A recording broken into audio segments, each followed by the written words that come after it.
proudly referred to as the giant of Africa, has a written history that dates back to the European scramble in the 15th century for the exploitation of Africa's natural resources. The partitioning by Europeans produced the territory known today as the Federal Republic of Nigeria. And perhaps that's why some say that Nigeria is an artificial creation. Well, it is true, the amalgamation of the northern and southern parts of this country under a common name, Nigeria, took place on the 1st of January 1914. But this is a region where civilizations and nation-states played and interplayed through the centuries. Culture contact and social and economic interchange had made the peoples close before the Europeans came. That was the true beginning of a nation and a country. I am Ikenna Ndaguba, and today we present the Nigerian nation in our series, Not in Our Character.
Boundaries of Nigeria were the outcome of the partitioning that followed complex transactions and negotiations by the various European powers based on their expressed economic, political, and other interests at the Berlin Conference of 1885.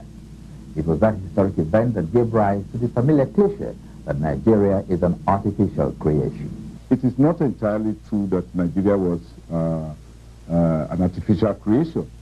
Prior to the colonial incursion in the 18th and 19th century, there were already cultural links between the various ethnic groups of this country.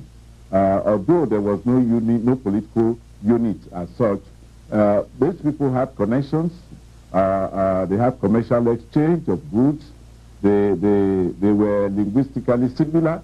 For instance, I will tell you there were a lot of similarities between the Fula, that is the Fulani, the Hausa, the Igbos, the Yorubas, and the Efiks. They have these historical links, and if you examine the languages, you see that their roots are similar. So these are people who have really shared a lot in common in this country. And what colonialism did was simply to bring them together into a political unit. Nigeria is certainly not a mere contrivance. I believe that we have had years of experience and intercourse, and this sometimes has tended to result in similarities even in our art balances and art forms. One which comes to mind is the art form called the Uku figuring in the East. This has been shown to have very, very distinct similarities with the Nok culture in the North. These are impressive, important and very remarkable contributions, and they tend to indicate that Nigeria has produced a new sense of nationhood, a new sense of oneness, a new sense of community experience, which we all should be proud of. I like Nigeria, it's a fine country, everywhere you go, friendly people around. Nigeria is a fine country any day, and you're always welcome to stay. The land so fertile, people, hard hardworking, honest, and resourceful. I like Nigeria. It's a fun country. Everywhere you go, friendly people around. Nigeria is a fine country any day. And you're always... Nigeria is situated on the west coast of Africa, between the equator and the Tropic of Cancer, with a landmass of about 933,000 square kilometers, surrounded by the republics of Niger and Chad to the north, Benin Republic to the west, Cameroon to the east, and the Atlantic Ocean to the south. Nigeria is one of the largest countries in Africa, with a population of about 100 million, which stands as a 10th in the world. In terms of political arrangement, Nigeria is a 30-state federation with Abuja as the capital.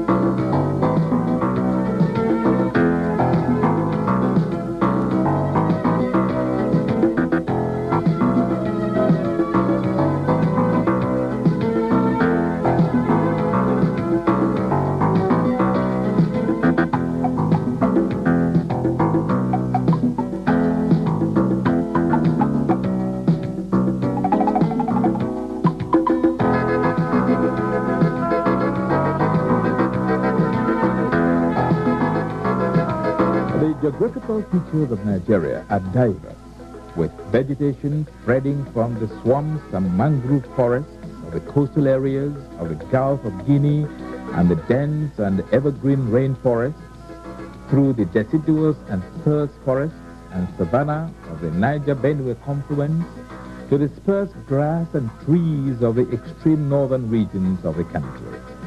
The temperate zones and rocky hills of the Jos Plateau, whose highest peak stands at 1,200 meters above sea level, are some of the world's most beautiful natural features.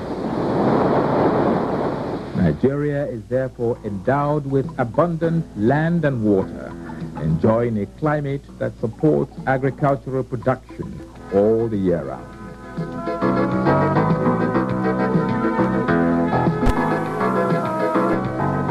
The main agricultural products of Nigeria include groundnuts, cocoa, palm oil, sugar cane, yam, cassava, plantain, rice, beans, citrus fruits, and hides and skins.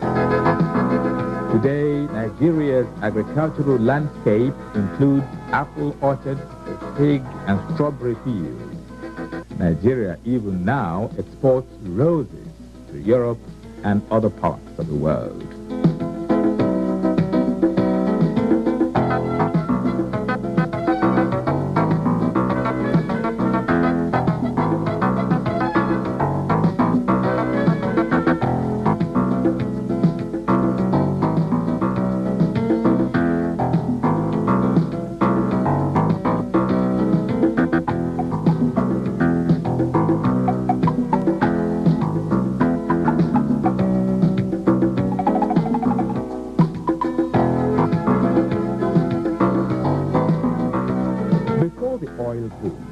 Solid minerals such as coal, tin, iron ore, columbite, phosphate, lead, zinc, gypsum, and gold were among the main sources of revenue that attracted early European explorers.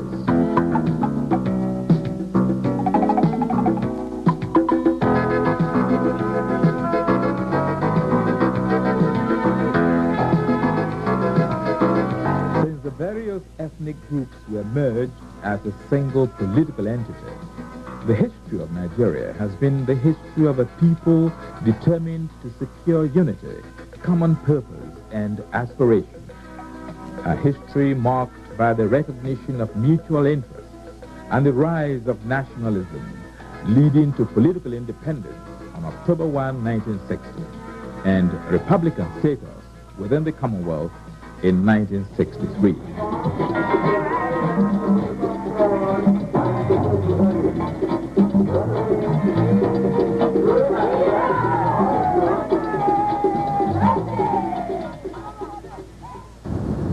colonial states and communities in Nigeria shared certain basic similarities in social structure, cultural values, and institutional forms.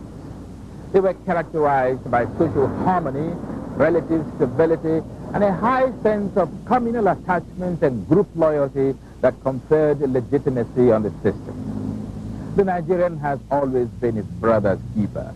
The burden of the community is perceived as his burden, and its benefits as his benefits.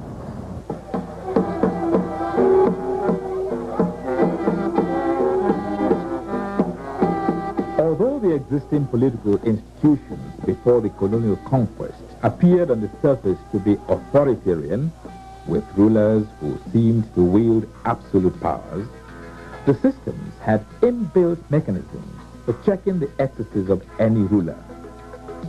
Among the various groups in Nigeria, for instance, the traditional system prescribed elaborate and clear rules of behavior, such that any ruler who abused his power and authority was deemed to have failed as a custodian of the communal values, and as such was compelled to either abdicate, go on exile, or even commit suicide. In the old days, communities do remove a traditional ruler through the council of elders. When a traditional ruler done something which is not good, which is maybe a taboo to the community, the whole elders of the community met and deliberate on what is at stake. And then if they found that the traditional ruler no more carries the subject or has done something that is abominable to the community, he is asked to step down, and his successor came in. Such were the positive values of African life, torn apart by the advent of colonialism and its importation of Western values and institutions. Colonialism has come to be accepted as a dividing line between the African past and the present.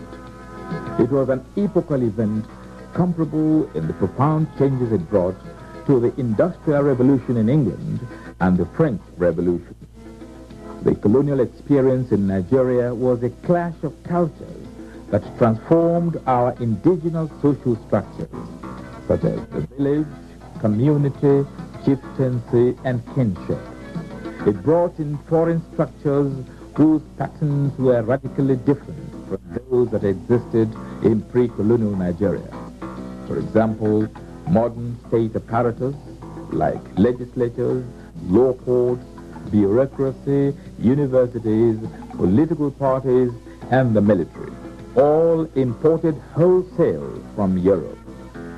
In addition, colonialism also gave rise to such phenomena as tribalism and ethnicity, maneuvered by colonial powers for their administrative convenience. As in other colonized states of Africa, the conflict between traditional Nigerian institutional forms and values and those imported by colonialism resulted in a predicament marked by underdevelopment, fragile state structures, and the crisis of legitimacy. In 1962, barely 2 years after independence, Nigeria, loudly hailed as a model of post-independence Africa, was shaken by an emergency, and before the end of 1965, the nation was already experiencing a serious political crisis. On the night of January 15, 1966, the civilian government of Prime Minister Sir